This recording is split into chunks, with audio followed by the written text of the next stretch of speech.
And I walk in and I said, baby, you won't believe what's happened. I said, I met a couple of guys today in Jackson and want me to run against John Tanner for U.S. House of Representatives. And she stopped cooking and turned around and she said, I've got one word, divorce. She said, I will leave you, I will take everything you have, and you will live in a box. And there will be no Congress. I said, I think it's kind of crazy too. I said, but pray about it. Our country is in serious trouble. We were on the edge of health care, the health care vote. And I said, just pray about it. We didn't talk any more about it. A week later, she came back in my office. I was doing our budgets. I do all of our budgets for our farming operation. We have very tight margins, and it's pretty tedious. And she sat down in my office, and she was crying. And I told someone earlier upstairs, I said, you know, being married 19 years, I've made a lot of mistakes. And I started apologizing. I said, I don't know what I've done now. I said, but I didn't mean to do it. We'll fix it, whatever it is. And she says, no, it's this political thing. And that's just how she said it. She said, I didn't want to do this, but we've got to do it. She said, our kids' future is burning up if we don't do something to stop the out-of-control spending in Washington, the out-of-control government.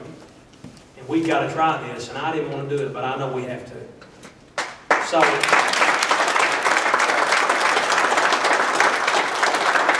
we started raising money in August of '09. We raised $300,000 in 4 weeks, all from the district.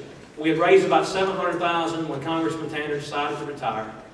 We had a heated primary. It now is over. Dr. Kirkland, Dr. Flynn are backing me. We've got a great relationship. They're good, fine men. But the goal is still the same today as it was when we started running in last August of '09. Nancy Pelosi and the liberals in Congress are destroying this country. You know, we have a system of checks and balances. I was with Congressman Phil Rowe Monday from the 1st District, and he said, you know, Stephen, he said, I can give you a tour of the White House.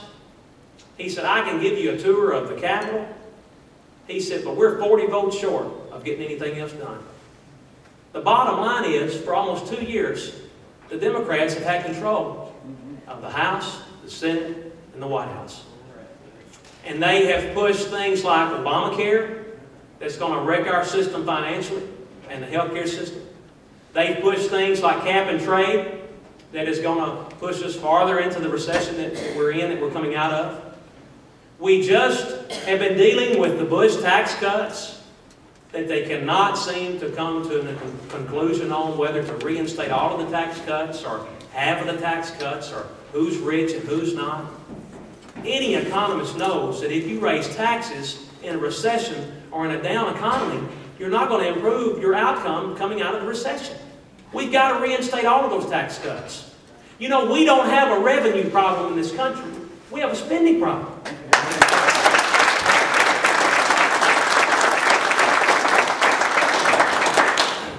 We have too many stimulus bills and too many bailouts. You know, I'm against the stimulus bills. I don't think they worked. I saw a stat the other day that more people think that Elvis is alive than the stimulus bill worked. It's unbelievable.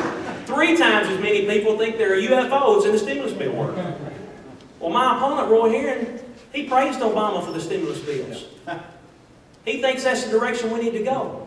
Well, folks, I think the direction we need to go is less government. Put the small business back in the country. Washington, D.C. does not know best. Washington, D.C. needs to let this free market that we have, that our founders knew many, many, many years ago, was the greatest experiment in history. The system of capitalism, when you take away the incentive of the American worker to make a living and make money, you break this country down financially.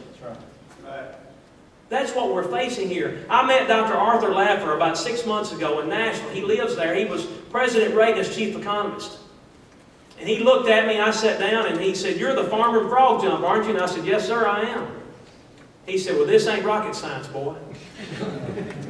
Folks, this is not rocket science.